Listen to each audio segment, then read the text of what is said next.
Welcome back, everyone, to the Void Century podcast. I'm Ed, here with Adam, and today we're going to be going over chapter 974, Onward to Onigashima. Hey everybody, Adam here. I just have a couple corrections. Last episode we mentioned somebody named Benimaru. The person we are actually referencing is Onimaru, also known as Gyukimaru. Onimaru is the fox who guards the bridge and is also stockpiling weapons. Gyukimaru is the name of his form when he's guarding the bridge and stealing weapons. All right, so getting on with the chapter. So in the first panel, we see Denjiro with Hiyori, and it starts with Denjiro in his Kyoshiro form talking with Hiyori. Hiyori is giving her money that she's earning as from being a courtesan to Denjiro, and Hiyori is telling Denjiro he's putting himself in danger. So Denjiro says he will distribute the money, and also as a safeguard, he wants her to have some blood bags under her robe because he knows that Orochi is really attracted to Hiyori and he wants her. So this is kind of like their escape plan for Hiyori so that if she needs to fake her death, she has these blood bags. And like this is pretty close to present day. It's probably a little bit before Luffy's crew arrives to Wano, maybe Luffy himself or maybe the front runners of Zoro's group. I'm not sure, but it's around then that this talk is happening and before Hiyori fakes her death already, because that's already happened. And yeah, so he's basically talking about how the 20 years is almost done and they gotta prepare to take Wano back. Then we actually get a shot back to the flower capital, denoting that the time period has switched to a few months ago. We come into a shot of Kaido and Orochi. Orochi's freaking out.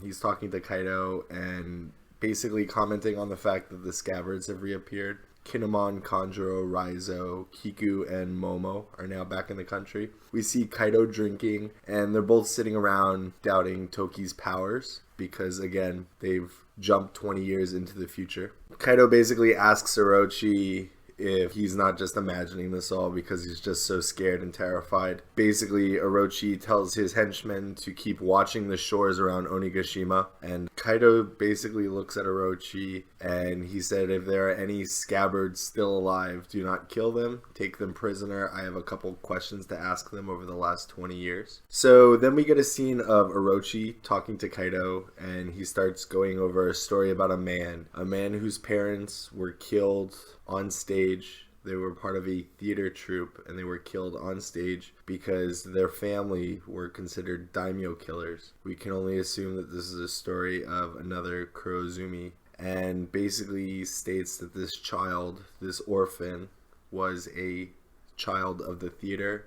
The only life he knew was that which was in a theater, and with his parents dead, he was utterly adrift. He had no reasons to live, and he himself was a descendant of the Kurozumi clan, and that this man could only survive by acting.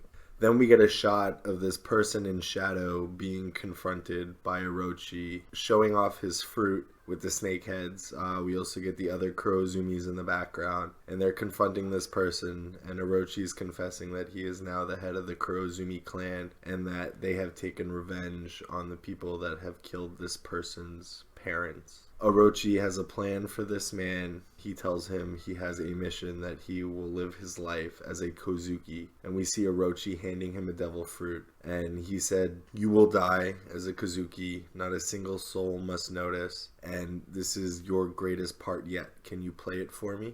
This person sits, bows to Orochi, accepts his offer and pledges his loyalty, and says it would be an honor to become basically a spy in the midst of the Kozukis, to which Orochi remarks that this person only finds pleasure in becoming another person. Orochi then tells Kaido, in order to vet and vouch for this person, that every time he went to Oden Castle to borrow money, this person in particular took twice as much money out of Oden's safe to give to Orochi. To which Orochi then says something interesting, that it was only because Orochi had this money that he was able to join forces with Kaido. And he also drops the bomb that it was because of this spy in Oden's midst that they were able to find out the time and place of the raid in which Oden clashed with Kaido, and Kaido caught Oden off guard. So Orochi then goes on to explain that which made this person truly stand out is at Odin's execution, which leads us to believe that this person is a scabbard, that this person was fully prepared to die alongside Odin, and that he lived a perfect vassal as the Kozukis until Orochi stopped him, and this person was feeding Orochi information the whole time, so faithful that it was almost eerie. So now we jump to the present time and we get a few panels kind of catching us back up to what's gone on since the flashbacks and up until the present day. So it starts with, the tragic death of Samurai Odin, the deep grudge between Kozuki clan and Kurzumi clan, who are now working with Kaido, fulfilling Odin's wishes of opening the country and amassing 4,200 warriors with weapons and ships at Tokage port to Onigashima.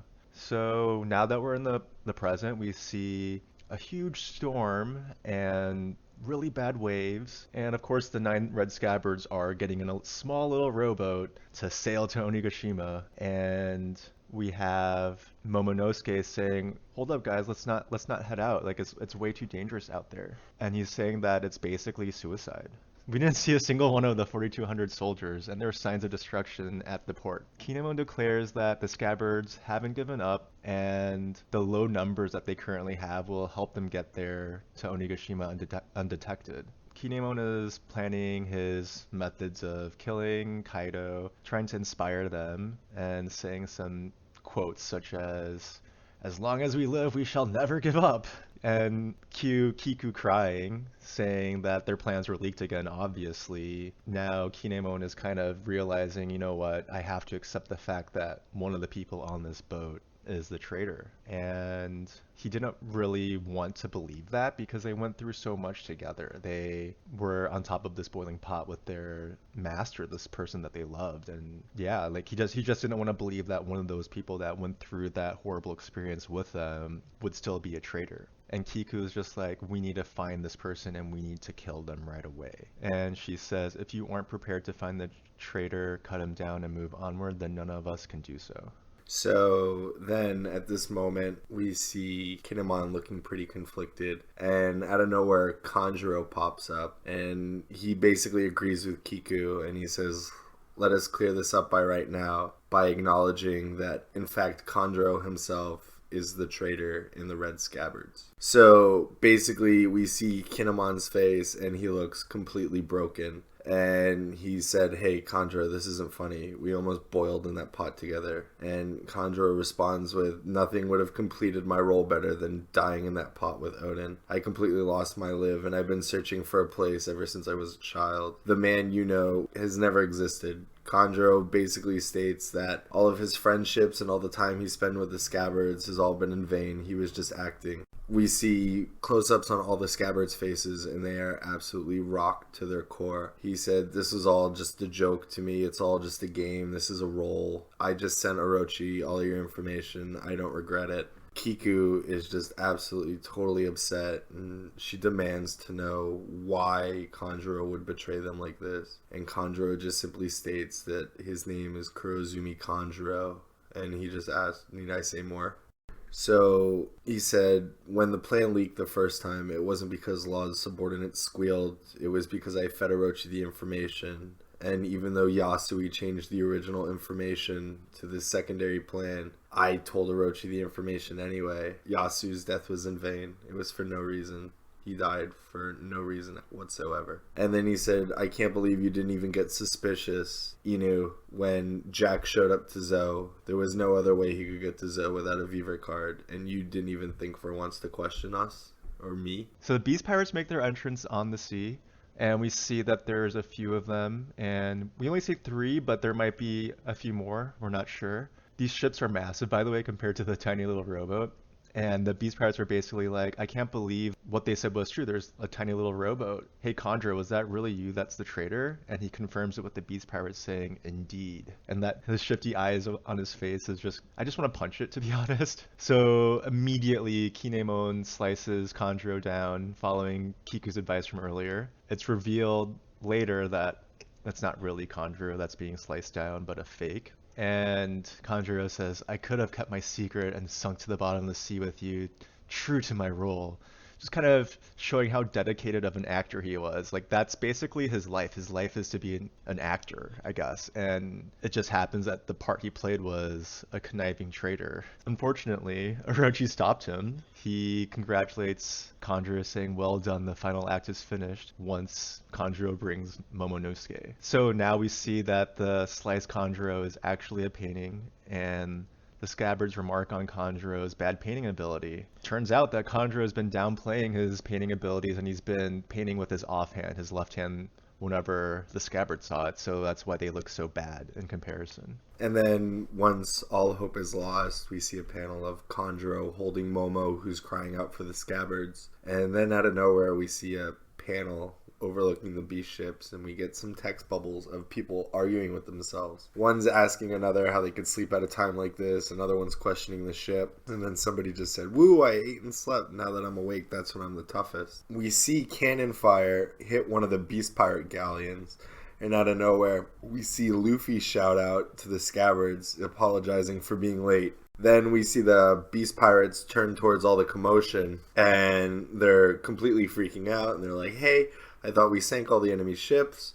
And out of nowhere, we see Kawamatsu and Kinemon exclaiming that there's something on the seafloor. And out of nowhere, we see the Polar Tang Law's ship just rise out of the middle underneath the ship carrying the Scabbards and propping them up. We see somebody, it looks like Law, shout out, "Don't take the sea for granted, samurai." And then they're looking around, and we see even more cannon fire hit the beast pirate ship. All of a sudden, we see somebody who looks like Kid saying, "I saw all those ships and samurai hanging out at the other port like idiots." He's saying he nearly sank them all just to get out of his way. So we can only assume that some of those 4,200 samurai are still alive, that they didn't all rush into the port and they weren't all decimated. Then Kinemon looks towards Luffy and asks if everyone's alright. Luffy on the Polar Tang, we see, is actually talking to Kid, and he's like, "Hey, so you showed up after all?" And he calls him Jaggy, I guess, so that's his pet name for Kid. And then we see Kid start bickering with Luffy. He's like, "Hey, like, I would give you all the credit of taking Kaido down by yourself." And then all of a sudden we just see Kanjuro, and he just looks absolutely mortified, and he's like, "Hey, why didn't I hear about any of this?" And then we get like one of the coolest shots of just Luffy,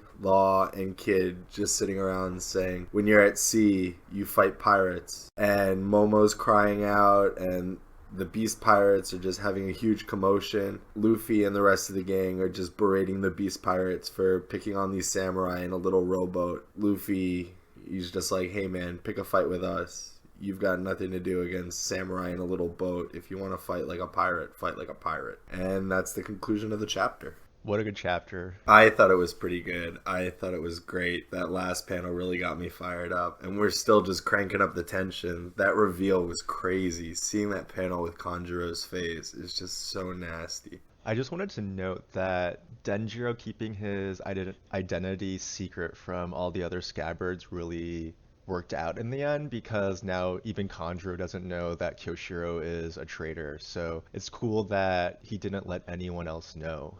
I honestly feel like Wano is kind of like the backstabber arc. Like, we've had so many traitors and like so many people and factions stabbing each other in the back. It's crazy. Like, I don't think this is... It's kabuki theater, man. Yeah, this isn't going to be the last betrayal. Not by a long shot. No, definitely not. So also, I wanted to bring up, it's kind of cool how even though their plans were leaked to Orochi, because it's Luffy that the Scabbards are allied with, we all know that plans don't matter with Luffy. He just does whatever he wants to do. Like, it's just spur of the moment. I'm just gonna attack now because I feel like it's the right time. He just acts by instinct almost. Yeah, he's the spontaneous one. He's the total wild card. He just does whatever he wants, and people just can't comprehend it. And that's why initially when he met Law, and Law was partnering with Luffy, he just couldn't take it. He just didn't understand, because Luffy would just break every plan and just go off and do his own thing. And somehow things worked out. He's got the luck of the D. So other people don't expect, like, Luffy's irrational. They don't expect it. He's illogical. He just does whatever he wants, and they just can't comprehend it. So, going to the Kanjuro being the traitor reveal, it kind of makes sense looking back at it. Some of the points we made about Kiku on our first episode, being the traitor, kind of work with Kanjuro as well. The fact that there weren't any more betrayals during the 20-year time skip is kind of significant. It makes it makes it, make more sense that the person had to have jumped into the future if they're the betrayer, because otherwise there's a good chance that they could have possibly slipped up within the 20 years and given away their identity, or just more negative things happening to the scabbards and the people of Wano in general. I think the fact that it was Kanjuro also leads to the fact that he's characterized as a person not unlike Kaido, who just wants to die, who doesn't really have a purpose. So, like, if he had 20 years basically to live with himself, just to, like, sit quiet, I don't think he would have lasted. I think he would have killed himself because, like, even now, he's doing whatever he can just to die. And the fact that he only had, like, a few months longer to wait so that they could try this other attack again, like, he literally just wants to die, and he's doing whatever he can to die. Yeah, I mean, I think there's a good chance that he dies in this arc, and he will probably be happy. He'll be like, I'm imagining that he's gonna have like a fight with Kinemon, and Kinemon's gonna be the one to slice him down. I mean, it could also be Kyoshiro slash Denjiro, just because they're both like the traitors of each other's sides. But either way, whoever slices him down, he's just gonna be like, in the end, I have to thank you after all because you're the one who killed me. Yeah, but like he could be redeemed too because at this point, like he just wanted to die. He wanted to die in the pot. He wanted to die on the boat. Like Orochi's like, no, dude. Like you finished your act. Like you finished your mission. You don't have to die. And Kanjuro's like, dude, you don't understand. I really just want to die. I'm interested to see what happens. Maybe Kanjuro could actually turn face and like start working with the Akazai and the Red Scabbards again. There's like a really cool parallel between Kanjuro and Orochi versus Robin and Luffy, because Robin wanted to die for a while too, and then she met Luffy and there's that famous scene where she's like, I want to live. Maybe there can be a similar thing that happens with Kanjuro where he decides he actually wants to live after, Luffy, because Luffy kind of does that to people. I mean, yeah, it's totally possible. It's just one of the properties of being a D is that you attract a whole bunch of people to your side. I don't think Kanjuro is gonna be. I don't think he's gonna be redeemed. I think he wants to die, so I think he's gonna have a fitting end. I don't know if Kinemon's gonna cut him down. To be completely honest with you, even though Kinemon sliced him down, I don't know if Kinemon could look him in the face and still slice him down, especially Kanjuro's going to get into his head. We've seen that Kanjuro has been sandbagging his art ability. So I think the fact that Usuru, Kinemon's wife, is so heavily stylized, I think that could be a subtle foreshadowing to the fact that Kanjuro is an artist, so he can totally get inside Kinemon's head with, drawing pictures of his wife, deformed and making Kinemon fight his wife, because that's all Kinemon has at this point is his oath to Odin and his wife. So I think Kanjuro, if we get a Kinemon 101, he'll definitely go for that card to get in Kinemon's head. What do you think? Yeah, I think it's possible, but I think that I think that Contra will definitely fight because Orochi tells him to fight, even though he wants to die and he would just gladly just be killed if he was allowed to. I think it's possible. Moving on to... Yeah, so I think you were the one who told me this, but I guess in the Dressrosa arc, we saw Kanjuro eating cabbage with his dominant right hand, but then whenever he drew art, we would see him drawing with his left hand. So it's just kind of another God Oda moment where he has that foreshadowing from how many years ago was Dressrosa? It was over 5 years ago. I don't want to think about it. You're going to make me feel old. Like we were reading that and we weren't expecting it to mean anything, and obviously 2020 we see that it actually was a reveal, like a clue that Kanjuro is acting a little shady. But if you think about it, it is a total clue because, like, think about Kanjuro, right? When we were introduced to him, like, so all the scabbards that we knew about were, like, real quirky, right? Like, Kinemon was cut in half. Kanjuro was, like, he's got an art power, but he's a bad artist. So, like, the scabbards originally were all kind of, like, they were quirky. And basically what happens is when we get to Wano, we meet all the scabbards, especially the ones who stayed, and all of a sudden, like, the tone shifts and everybody gets all serious. But Kanjuro is still expected to be, like, this weird character that has a fruit based off of artistry and drawing ability, and yet he can't draw. So, like, how would he be any good with his fruit if he can't draw? So I think that was a subtle hint that maybe Kanjuro isn't who he says he is. Yeah, and to your point, like when we saw the other Kurozumis, they seem to be pretty good with their fruits. The Barabara no Mi user was able to hold back Odin. That's not an easy feat. Like, I wonder if Bartholomew is strong enough to hold back Odin, like at his current strength. We don't know because there is a limit to it, and Odin is very strong. So the Mane Mane no Mi user had to have been pretty strong. Or no, sorry, Bare Bare no Mi, not Mane Mane, sorry. So if you think about it, it's an interesting point that all the Kurozumis have devil fruits. I also think it's interesting that we see Kanjuro introduced to his fruit, because if you think about Wano, they're very superstitious. Devil fruits are considered sorcery, so that means people who have devil fruits are like sorcerers or wizards. Like even today, a magician is a type of performer. These people could have been magicians in a theater up on stage when they were killed. Do you want to speculate why his family was killed? I'd like to think there's a couple possibilities. Maybe his family was killed strictly because they were Kurozumis. Maybe they were killed because they badmouthed the Kozuki shogunate. Maybe they were killed. Do you think it's just straight out because they were Kurozumis?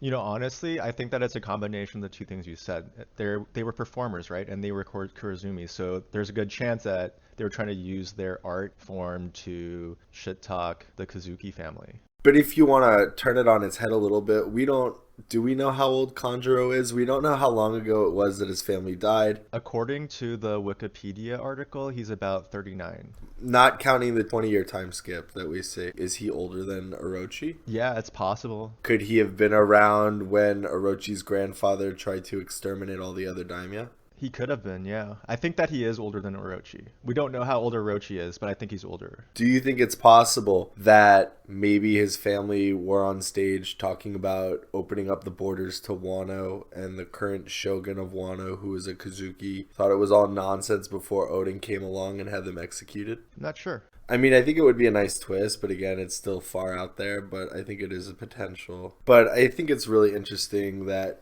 he is the traitor. I think it's really leads to like a lot of speculation about like his past and his motives. The fact that it's been an act the whole time pretty much wipes his character's slate clean, you know? So it's like a chance that even though we know Kanjuro and we've traveled with him and we've known him for so many years, I think it's really interesting that now everything's been wiped clear because he's been acting. So now it's like we have to relearn his whole character all over again to really understand like what drives him and what his motives are. Because even though he just wants to die, that's not enough for the rest of his time in the series, right? Eventually he's going to die, but he's still going to, you know, accomplish goals and do things in between then. And he's like a dedicated actor. Like, you hear things about actors like Christian Bale who will gain 20 pounds or lose 20 pounds for a role, just really live that character. That is literally what Kanjuro is doing.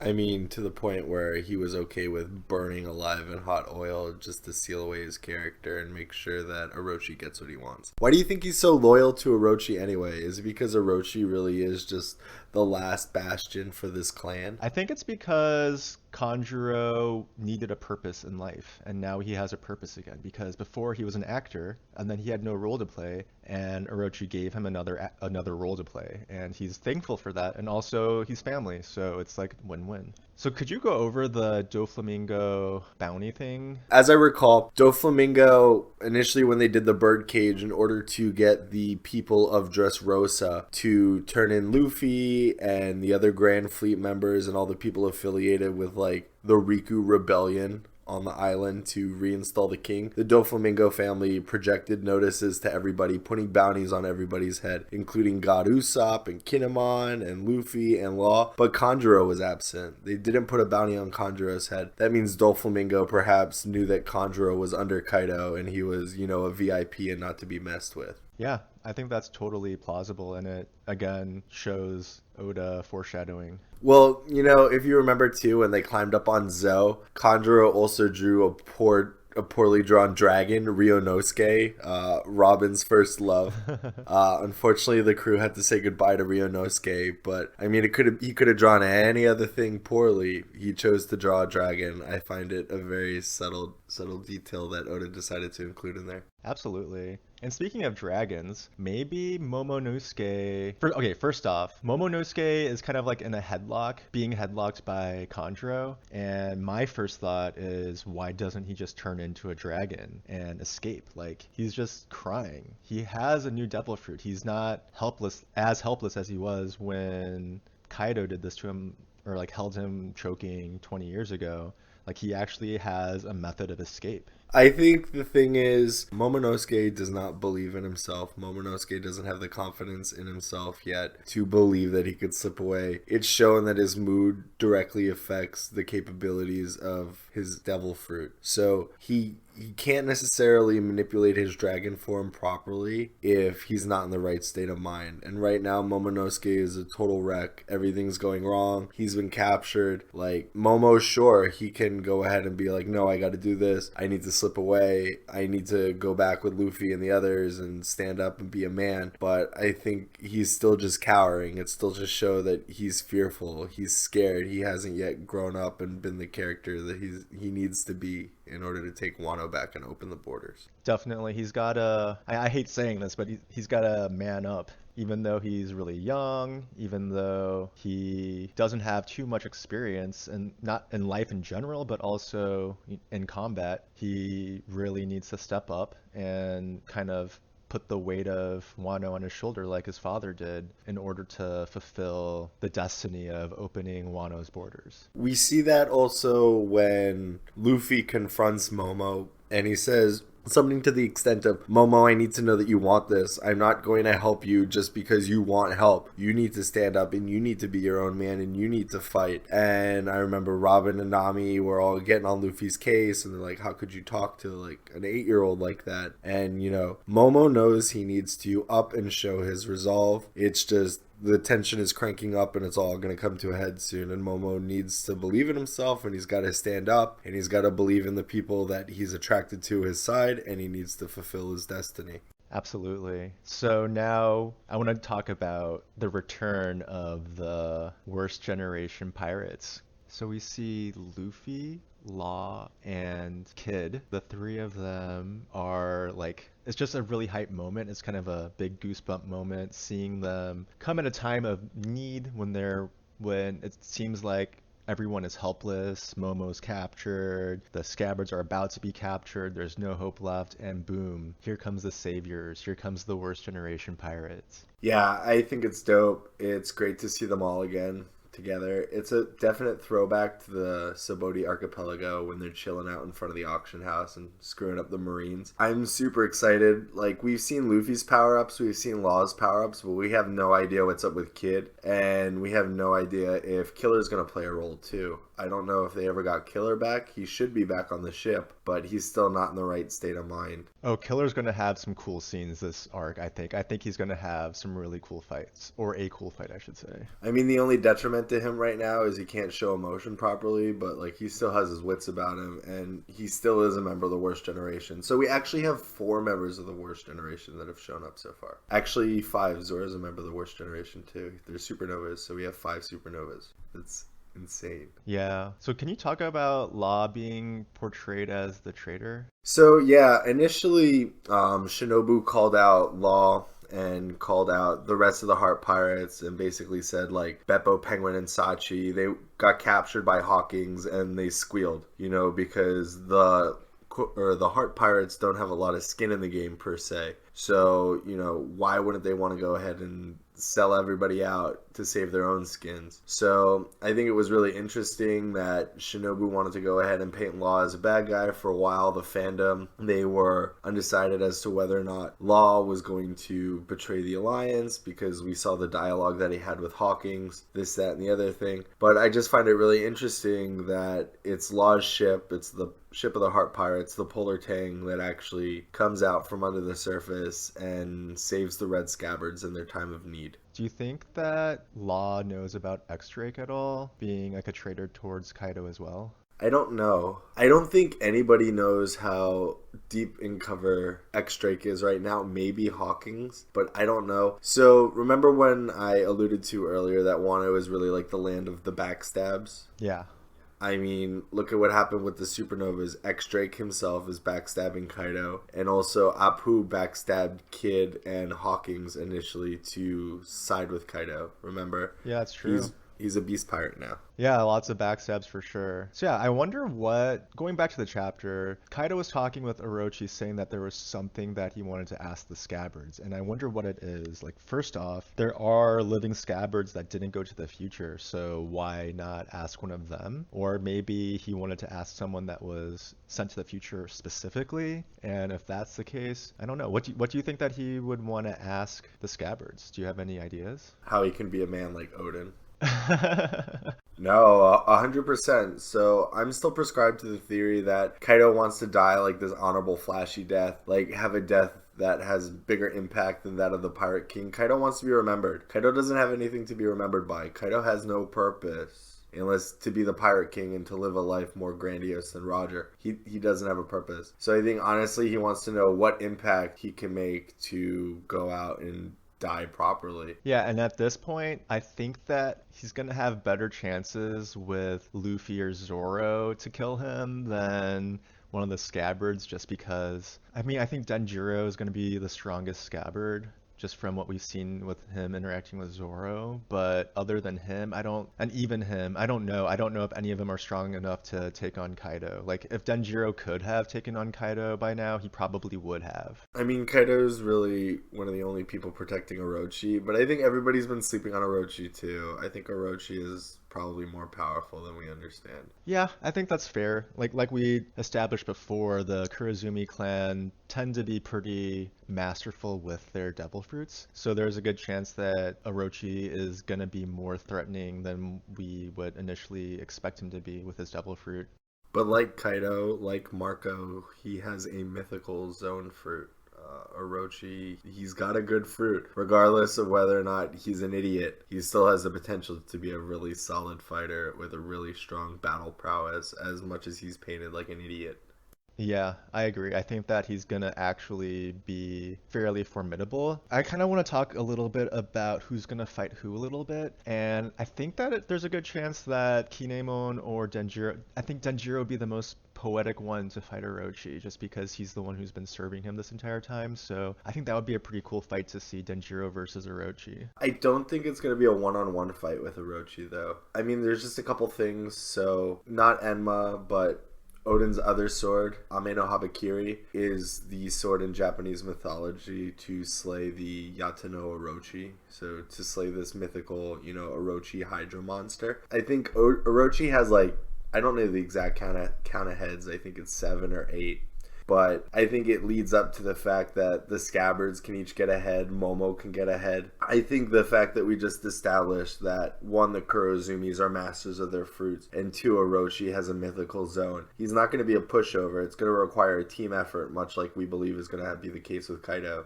Yeah, I like that theory, man. I think that it's a good chance that it'll be multiple scabbards. It'll be like the scabbard fight. That's who they fight, is just one more powerful than we expected Orochi. That's a good theory. I think Hiyori's gonna get ahead too. She has to put in work. She's had to deal with Orochi being so freaking lecherous towards her for 20 years and being an absolute just monster.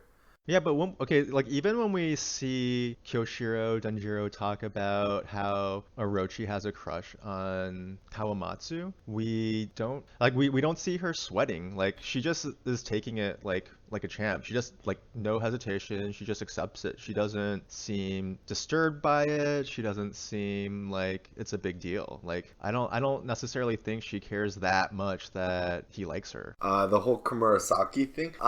So yeah, Komurasaki, not Kawamatsu. So I mean, I'm sure he'd love to wife up a fishman, but I don't think it's what's gonna happen. That's in the story. okay. I'm so bad with names, man. It's okay. So I think it's interesting because while I was reading this chapter, I got some vibes off of, Komurasaki and the way she acts. And I'm like, this isn't how like a young, determined girl would act. She really wouldn't have a lot of life experience. I almost feel like Komurasaki, like just in her mannerisms and the way she's like so cool and collected, it really makes me feel like she's Toki. But I know Toki's dead. It's just, I can't explain it. I just get this vibe that it would make more sense if she was Toki based on the way she's acting than if she's Hiyori. I think that she just is naturally regal. That's just kind of a natural skill she has. So she can play the role really well. Even though Kimura Sasaki is a courtesan, I think that she's playing the role like even more regal than a normal. I know that she's a high-end courtesan, but even a normal high-end courtesan, she's just playing the role better. That's fair, but at the same time, as far as I know, normal courtesans have to study for years too. But she was an orphan when she was found, and then she like climbed up the ranks to become a courtesan. I still think that for her age, like to be there mentally, she has to have like really strong resolve or be more mature, have more life experience. Well, she's older than Luffy. Not that Luffy's mature, just for perspective. I know, Luffy's also not dating Blackbeard and trying to fend him off for 20 years. She didn't date Orochi either. Like, the whole plan was for her not to date him and fake her death, so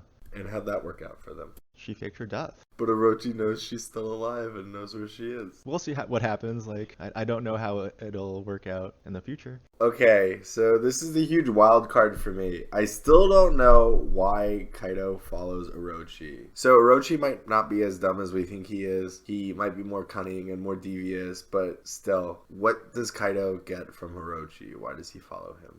Yeah, so maybe Kaido is a mercenary because it's revealed in this chapter that without the extra money that Orochi was getting from Tanjiro, he wouldn't have even been able to hire and get Kaido on his side.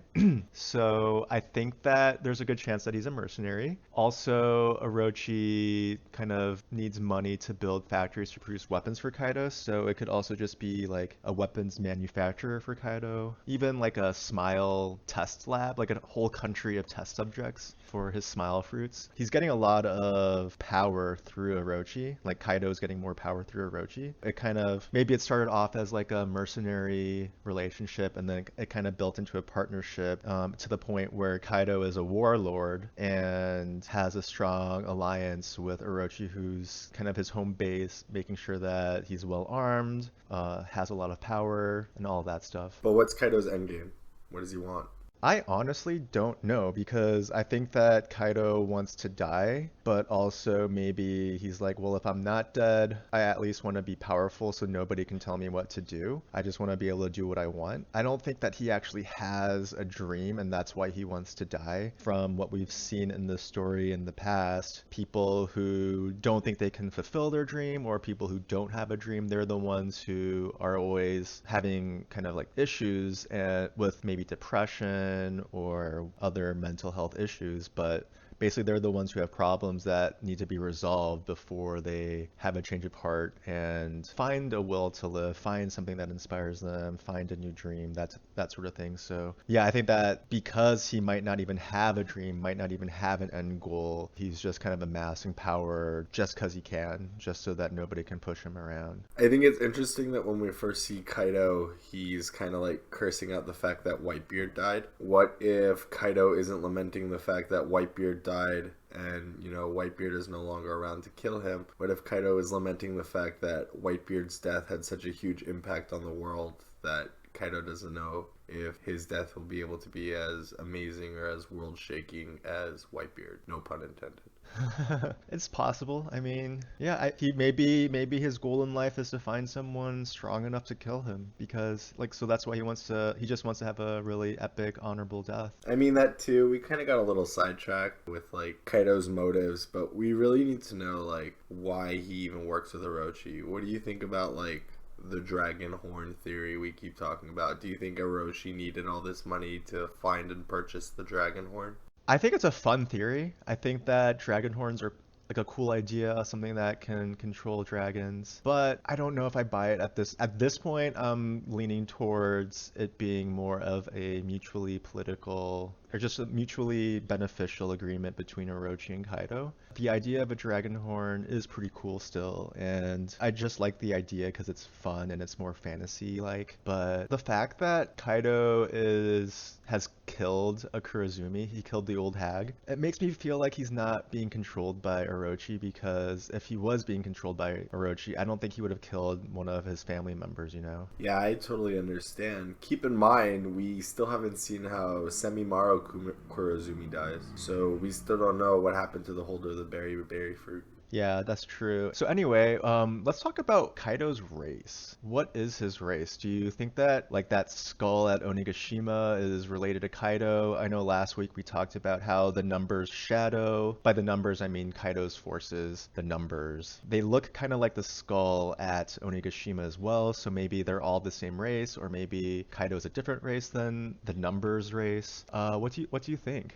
I think the horns really have something to do with it. So I'm leaning two ways basically on what I think Kaido is. I think he could be like a Oni race related to the numbers or Ors Jr. if those groups are the same, or they could be separate. They're a big demon race with horn. They're humanoid demons with gigantic horns. I think he could be one of those. I think the skull might be related. I don't know why you'd want to like chill in the skull of your ancestor, but whatever. Or I think he could actually just be a dragon that ate a devil fruit, kind of like an OP version of Chopper. And maybe this human form that we usually see him in is actually his hybrid form. We see that he has the tattoos. We see that he has the horns. His tattoos could be actual scales for all we know. I mean, he could literally just be chilling in hybrid form the whole time, and maybe that's the whole reason why he didn't die when he fell off Sky Island, because he just has the constitution and the defense buffs about being in hybrid form. I'm still leaning towards him being a special race that ate the dragon fruit. Just to me, that makes more sense. Kaido himself could also be an experiment.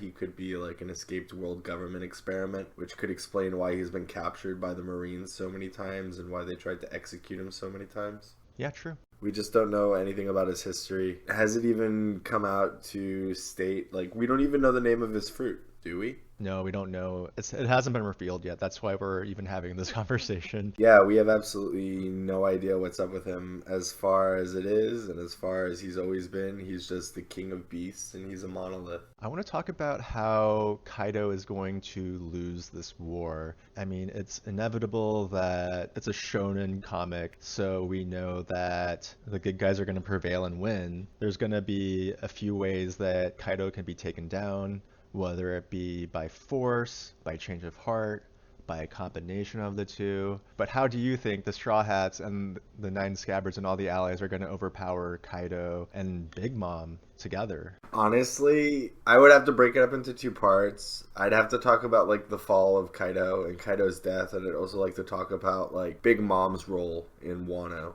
Okay, so we want to talk about the fall of Kaido. Like, do I think the Straw Hats and like all their allies right now can defeat Kaido? Even a couple years ago, Oda said he didn't know how that would happen. Defeating Kaido straight up could either be due to like Law's ultimate surgery, in which he takes away Kaido's immortality and makes him vulnerable, or it just like it doesn't happen without like everybody and their mother showing up. I don't think Luffy's gonna fight Kaido one-on-one and beat him. I don't think Luffy, Law, and Kid are gonna fight Kaido like 3-on-1 and beat him. Could it happen? Yeah, but I think that 3-on-1 fight might be a little far-fetched. I think Zoro also is going to have something to do with the fight, given that he has Enma, a blade that initially scarred Kaido. Yeah, I agree. I think that that'll definitely be the case. I don't know if it'll necessarily be a one-on-one versus Kaido just because he is a Yonko. Also, what do you think about Big Mom betraying Kaido? Because in the past, we've just seen that Big Mom is also sort of a wild card. She can't control herself at times. Even if she has her own plan, if she gets into a food craze or something like that, she doesn't follow her own plan. She just is now in a crazed state. I know that they've already done that crazed state multiple times, so it kind of would feel like it's repeating a little too frequently if that happens. So I don't know if that will happen, but I just don't know how they'll deal with the Big Mom crew, let alone Big Mom. So we know that Big Mom and Kaido have history. We know that Kaido owes Big Mom a favor. We know that they haven't seen each other for a couple years. They clashed a little bit, they got a little hot, and then they joined forces again. Big Mom is a total wild card.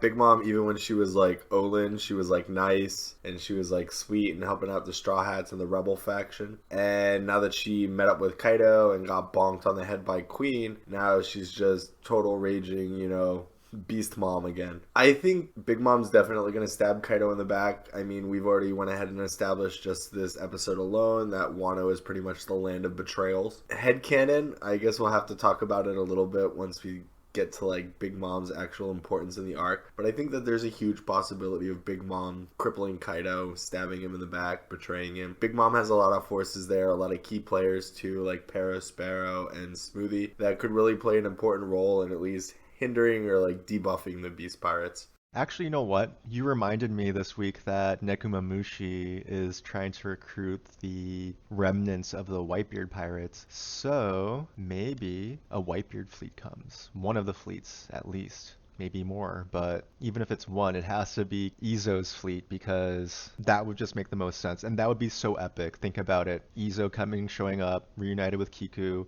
fighting alongside his, I don't know if they want to be called sisters or brothers, but his sibling. And yeah, I just think it would be pretty epic. And I think that that would really help against the big man pirates because, I mean, the Whitebeard pirates probably already have experience skirmishing the big mom pirates from being two Yonko crews in the past. So yeah, I think that that kind of would be a pretty good counter to Big Mom. Yeah, dude, whenever we see the Yonkos, whenever we see them interacting with each other, they always clash. That's kind of like how they say hello. I would be surprised if Izo never showed up in this arc. I mean, if Izo was to go to show up in any arc, you would think it would be the Wano arc where he's from and like where his master died. I just don't understand how he could play any other importance than coming to Wano. I hope we see Nekomamushi soon. I hope he shows up with the Grand Fleet. I hope he shows up with Jinbei. I hope he shows up with a whole bunch of players that we haven't seen in a while, like Marco. And I really hope that this is the coalition that we need to defeat not Big Mom, but Kaido. Okay, the thing about the New World is East Blue and the Grand Line, it was happy-go-lucky. These were pirate games. We're in the New World now. Everybody's seen that the complete tone has shifted in One Piece. It's now serious. We're not talking about, like, no offense to Nami, but, like, someone holding Nami up in their house for 5 years. We're literally talking about people that have taken over countries and killed hundreds and thousands and enslaved people. It's definitely like a huge tone shift. Things are about to get dark, and these are one of the Yonko. These are one of the Emperors of the Sea. It's going to require an army to take one down. Whole Cake Island was so impressive because this was like the first time where the crew didn't just land on an island, beat some people up, and then leave at the end of the day. This was literally the Straw Hats fleeing for their lives, and nobody even really fought Big Mom. Nobody could do anything to Big Mom. Jinbei had to pretty much sacrifice himself just to buy them a little bit of time. Pedro had to sacrifice himself just to free the ship from Candy. These aren't pirate games anymore. It can't be a one-on-one fight. Yeah, absolutely. So I'm skipping ahead a little bit here, sorry, but I kind of imagine Otama and Momonosuke going around together and fending off a lot of the beast pirates. What are the special ones called again that have smiles? The Gifters. Yeah, the Gifters. So I think that they're gonna be the counter to the Gifters in this act when the fight actually happens, because we've seen that Tama has the Kibidongo ability to basically make them under her control. So I kind of see that that's another way that they're going to turn the tides against the Beast Pirates and the Big Mom Pirates is they're going to literally take his forces and turn them against him. So yeah, what do you think about that? Do you think that's a feasible theory? Yeah, totally, honestly. I mean, I know they're children, but I ship Tama and Momo. I just think, like, you know, going forward, they could be the protectors of Wano if Momo doesn't leave and become like a cabin boy on the Straw Hats crew, or if Tama doesn't like go out to sea to like fulfill her promise to Ace and be like a kunoichi. I see them going around. I also like the headcanon theory that somehow Kaido's gonna get one of those Kibidongo in his mouth and all dragon form, and he's just gonna be like a pet for Tama. And so pretty much Momo, because, you know, him and Tama are such good friends, he's going to have control over Kaido and just be like the anti-Orochi, the good Orochi with a big dragon on his head. Yeah, so thinking on that, I don't know if Tama's ability works on real devil fruits or just the fake ones, the smiles, the gifters. We haven't seen it work on real devil fruits yet, so I don't know yet. I don't know how I feel. It's plausible. But also what you're saying of Momo gaining control of Kaido, that kind of brings back that Dragonhorn theory of if the Dragonhorn exists, it would be kind of cool that Momo gets a hold of it and blows the horn, and now he has control over Kaido and has like a dragon to rule at his side. But on the other hand, I think that it's more fitting that there's a good guy dragon ruling over Wano instead of a bad guy dragon ruling over Wano, because Momo also has a dragon fruit, even though it's artificial. it's still a dragon, and it's still kind of like a symbol of Wano because Wano is known to have dragons in general. So yeah, I kind of think that it would just be cool if the dragon fruit was real, or sorry, the dragon horn was real, but I don't think it is. And I think that Momo's going to be the one who is officially Wano's dragon. I think it would be a nice parallel because we see that Momo could talk to Zunisha and Momo could command Zunisha. I think it would be really interesting if Momo was the only one who could command a dragon. Yeah, that'd be cool. Foreshadowing. But before we get too sidetracked, let's go back to, what do you think Big Mom's importance in this story is? Do you think she's going to be defeated here at Wano? Or do you think she's going to take it full circle and follow the Straw Hats to the next arc, which we can only assume is Elbaf? I think she's going to be defeated, yeah. I think that this will be like okay, like, it's sad to admit it, but like, we're getting to the end of One Piece. So while I want to have more arcs fighting each of the individual dragons, we already had a Big Mom arc. Even though she wasn't defeated, I think that there's a good chance she gets defeated here, and we move on to the remaining two Yonko, which is going to be Shanks and Blackbeard. Yes and no, but remember, Katakuri also asked Luffy if he would come back to Whole Cake Island and fight Big Mom again. Katakuri, when he was defeated, he asked Luffy if he would come back. Yeah, but maybe that can just be something that happens like after Luffy accomplishes his main goal of finding the One Piece. Because you got to remember that once they find the One Piece, it's not like he's going to stop adventuring. Even though he realized his dream, he's still going to want to sail the seas and be happy and be free. Like, he's not going to just like sulk. So that, like, what I'm trying to get at is it might be something that happens after the story is over, that he goes back and visits Whole Cake Island and re-encounters Katakuri. I think once he becomes the Pirate King, the whole world's going to shift, both physically and politically. I don't even think the Yonko are going to be around anymore once Luffy's done changing the world. Maybe not as a title, but if Big Mom is still alive, then Whole Cake Island will still be around. Like, Luffy can very well visit it, is what I'm getting at. If Big Mom dies, who do you think will get a devil fruit? I don't think it matters for the story, so I don't know. Because like it doesn't matter, because let's say someone gets the devil fruit, they're gonna have to train with it, so they're just gonna be kind of underpowered with it. And since we're so late into the end game, like, again, there's only gonna be 4 or 5 years left of this story, and Wano has taken how many years already? Like, it's been over, I don't know how many years, I don't want to say, but yeah, it's been a while that we've been on this arc. So we can only feasibly say there's one more arc left. We started the flashback, just the Odin flashback, in November of last year. Wow. And that's Act 3, and we had 2 acts before. And Wano is still not longer than Dressrosa. Oh my god, Dressrosa kind of dragged, though.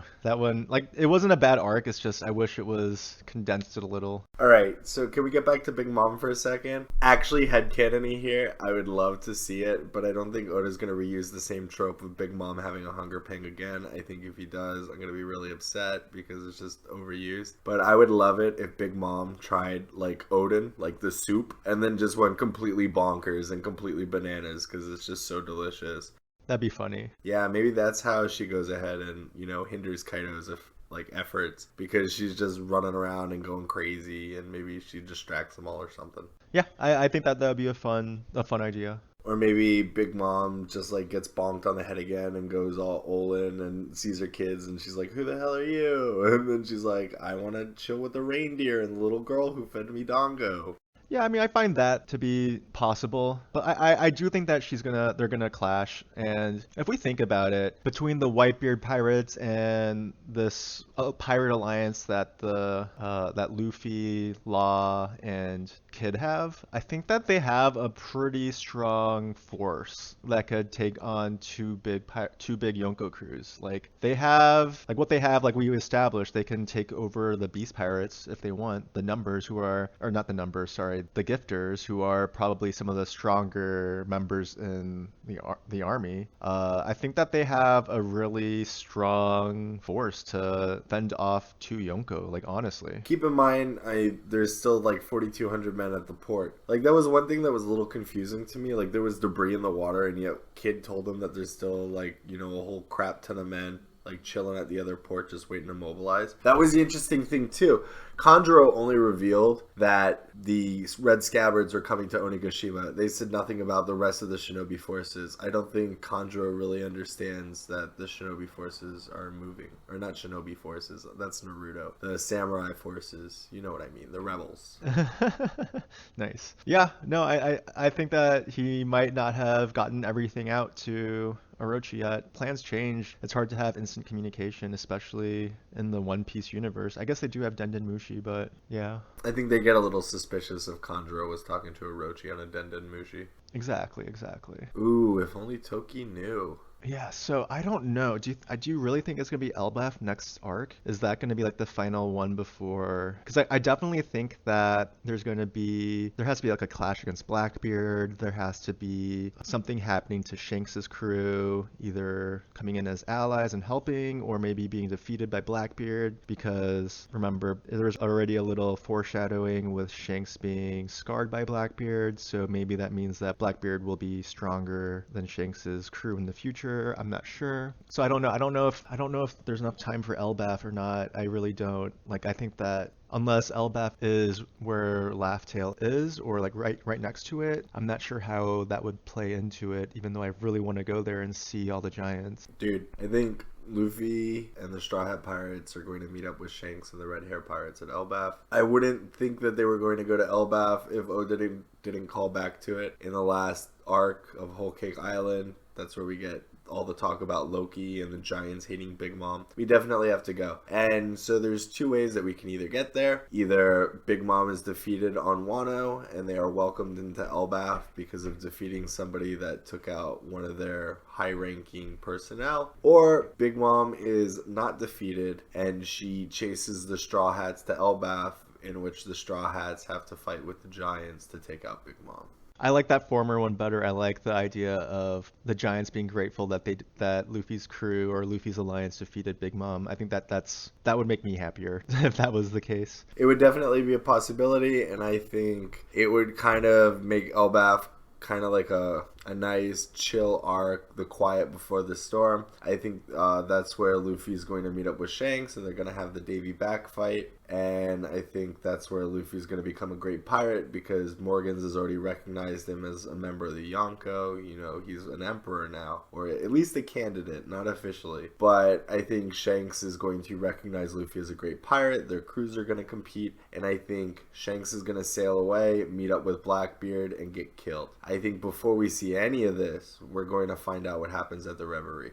Oh man, I don't want to see Shanks die. I don't know if he'll die, but either way, if he does die, I don't want to see it. That would make me really sad. I mean, it would make me really sad too. Shanks is one of my favorite characters, but I mean, this is just like anime progression, you know, the master has to die. Even in Star Wars, the master has to die for the pupil to progress. As terrible as it is, that's what really cranks up the tension and leads to that wonderful climax that stories are known for. Yeah, even Jiraiya died. Going back to Naruto. Don't say his name! I haven't gotten over that one yet. So I want to talk about smile fruits. Why are they called smile instead of whatever, like artificial devil fruit? Or do you think it's because of well, I guess we already know it's because of the effect of what happens if it's a bad one, that it makes people smile only. What do you think? I mean, I think it's really interesting that the smile fruits we're led to believe are characterized because the side effects only allows people to be happy and laugh. But a lot of people don't tie it into, I think, like the will of the D, like the people are always laughing. I'd like to think that devil fruits have something to do with the will of D because these smile fruits, they make people laugh. We see that members of the D clan are always happy. They're always laughing. If you turn a D sideways, what does it look like? A smile. Okay, these smile fruits are produced from sad. Okay, I just think it's really interesting. There's a connection there, but I'm just trying not to get too tinfoil hatty. Yeah, true. What about weaknesses for smile? Like other than the laughing or smiling if the fruit doesn't work on you? Like we've already witnessed some of the gifters and smile smile users. So I guess one of the weaknesses could be the fact that Otama's Kibidango is effective against them, but another weakness could be that it seems like they're always kind of in a hybrid form, like they're stuck in a single form. They're not able to switch between different forms like a real devil fruit user can do. I agree with you, but even the animal that they are merged with, like their devil fruit animal, still has some sort of sentience. So like, Yeah, true. what I'm interested in seeing, so like we've seen smile fruits, but we've only seen them for zones. Do you think there's smiles for Parameci and Logia? Do you think there could be if Caesar starts his operations again? I think that if there could be, they haven't discovered it. So I think that as of now, there's only animal related ones. Maybe they had to kind of put the soul of an animal or something into a fruit, and that's how they are able to create this artificial devil fruit. And maybe that's why it's kind of a merge of two souls when you eat it, that the second soul kind of has its own personality that is showing up and never going away when it's a smile fruit user. So here's a thought. What if Caesar gets captured by Blackbeard? Because we know Blackbeard's looking for devil fruits. What a better prize than capturing a scientist that knows how to make artificial devil fruits? And what if, because Blackbeard has an unusual body type, what if he knows the secrets to multiple devil fruits? So what if him and Caesar could work together and create these artificial devil fruits that will give you more power than just, say, like one type? So instead of having like just shockwave powers, you have like shockwave and lightning powers, but it's like a template in one fruit, and then you could just feed it to your people and have like a super army. I think at this point it's not going to happen like that, just because there's not enough time for him to like build up an army of artificial fruits. And another reason is because we already saw Caesar